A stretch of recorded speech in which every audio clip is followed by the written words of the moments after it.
Hello IB students. Today, in this video, in the series of IB tutorials, we will be looking at another mathematics HL topic, which is, in this video we'll be covering the applications of differential calculus chapter, which is chapter 20 in the Hayes and Harris textbook, which is the one used at Marshall High School for IB mathematics HL. So now, before going into this chapter, obviously we'll have covered the basics of differentiation and the rules of differentiation as well. So this is kind of just like applications of differentiation. So now I'll be walking you through some of the the most important concepts in applications of differential calculus. All right. So first we're gonna start off with speed. Kinematics. We're gonna start with kinematics, which is like in general, the study of like movements. And speed, acceleration, position, stuff like that, which is a concept you guys will be dealing with a lot, especially if you're taking IB physics classes.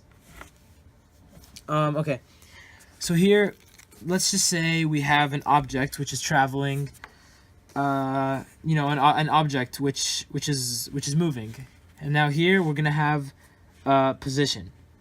We're gonna draw its position on a sort of like a location.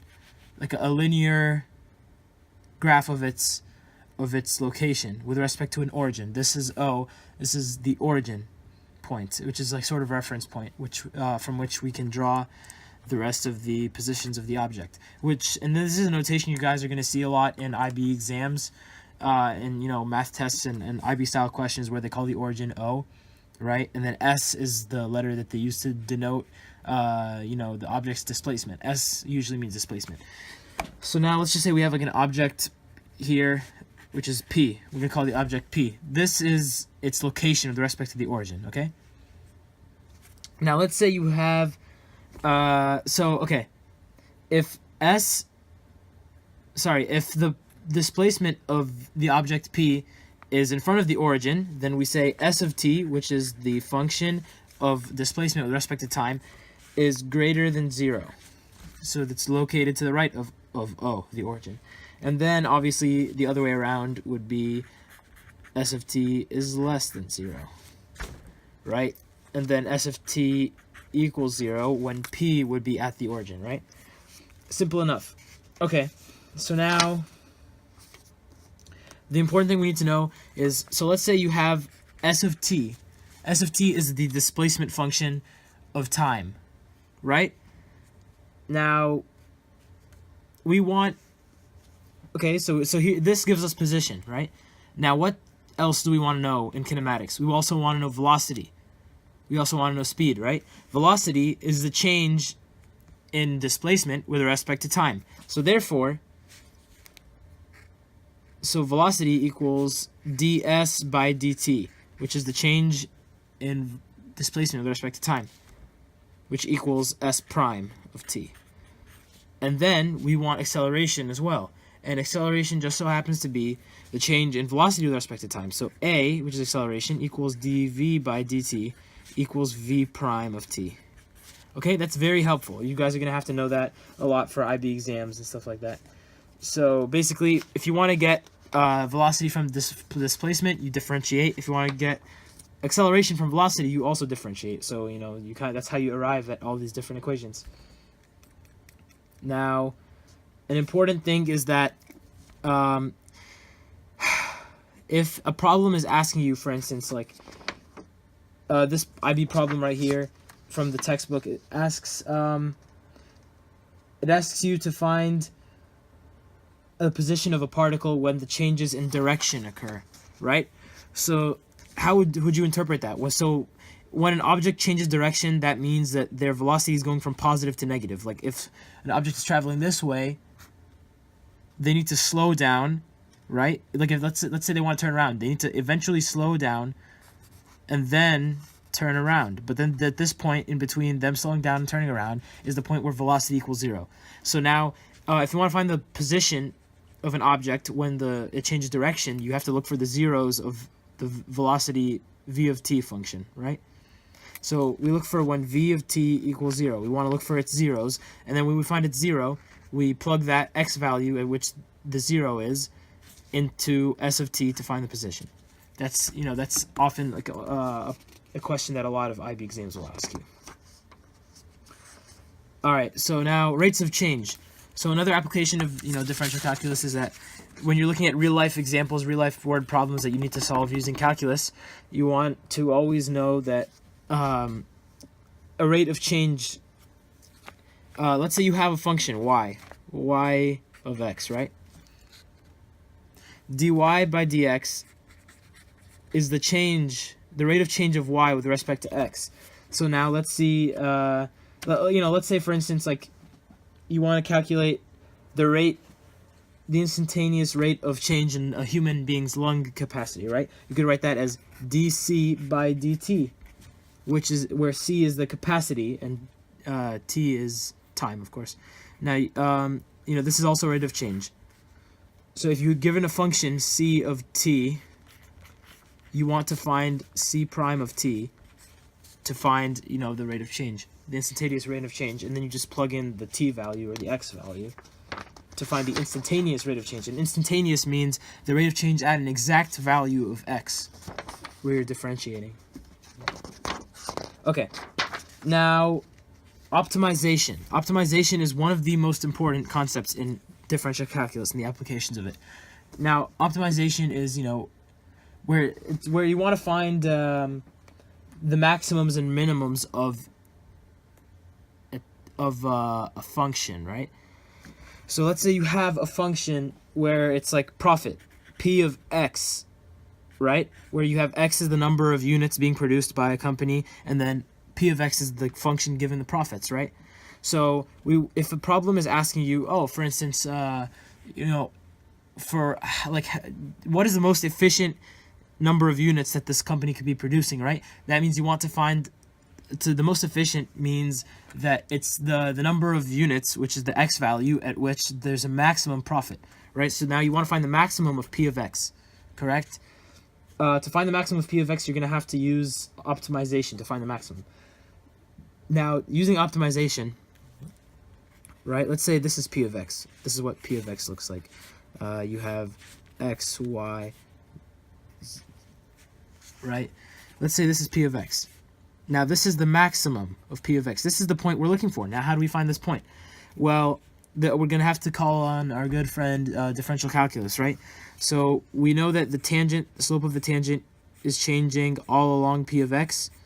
Changing. Oh, and then here it is. Now the slope is 0. The tangent is horizontal. So now that's pretty easy. We just want to find the 0 of the derivative function, right? We want to find where the slope of the tangent is 0. So now we find the zeros of p prime of x. Okay, that's how we would do it. This is how you find the maximum or minimum. Now, the way you would distinguish between a maximum and a minimum, let's say you have this, is that the slope of the tangent here on p of x before we get to this maximum point is positive, you see? It's a positive slope. So it's plus, and then here it's minus. Now here, if it were negative, it's the other way. So it's minus, plus. That's how we know if it's a maximum versus minimum, right? So just look at the function, and then you can deduce whether it's a maximum or a minimum. And those are the ways that you would do optimization problem.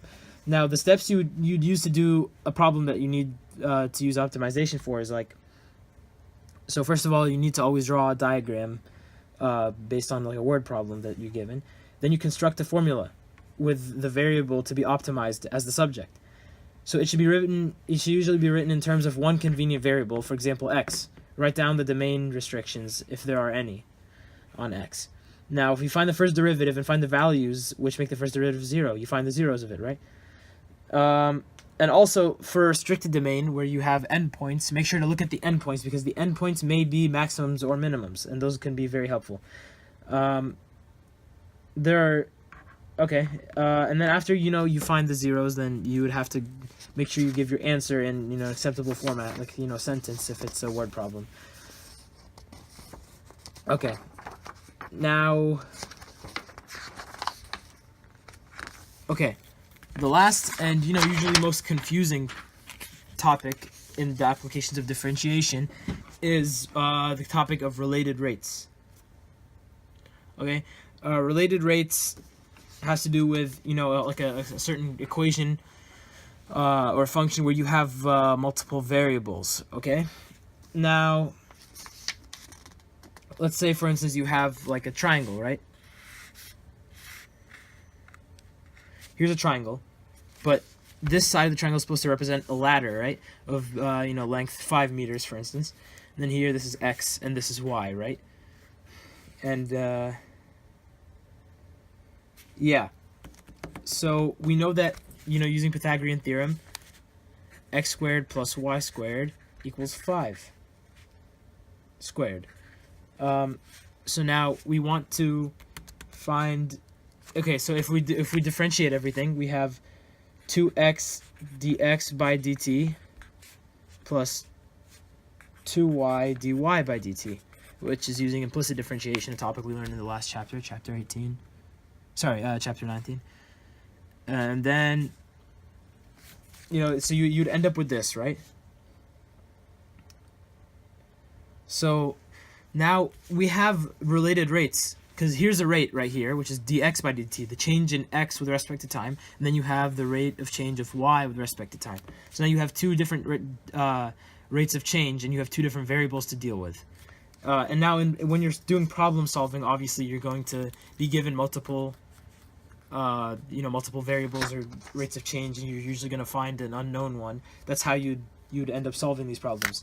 Now the key in these problems is coming up with these equations that you use in the first place. Usually these problems are word problems that you're going to be given on IB exams. So you're going to want to, first of all, draw a really clear diagram, especially with these problems. That is super crucial. I can't stress it enough. I mean, this is coming from an IB student. I know I've suffered from this multiple times. Just make sure you draw a very clear diagram. Okay?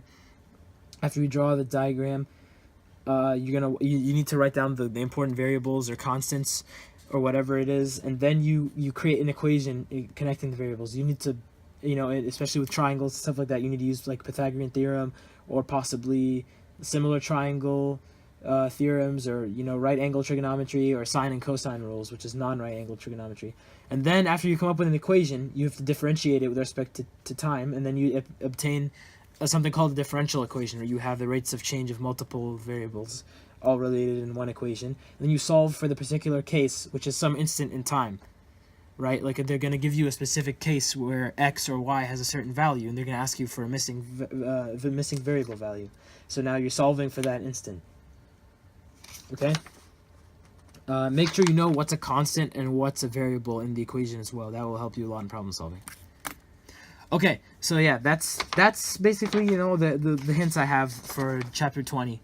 And that's, you know, basic explanation of the main topics. I hope this helps you guys out in your IB Math HL tests and hopefully the IB exam. And I hope you guys enjoyed the video and found it useful.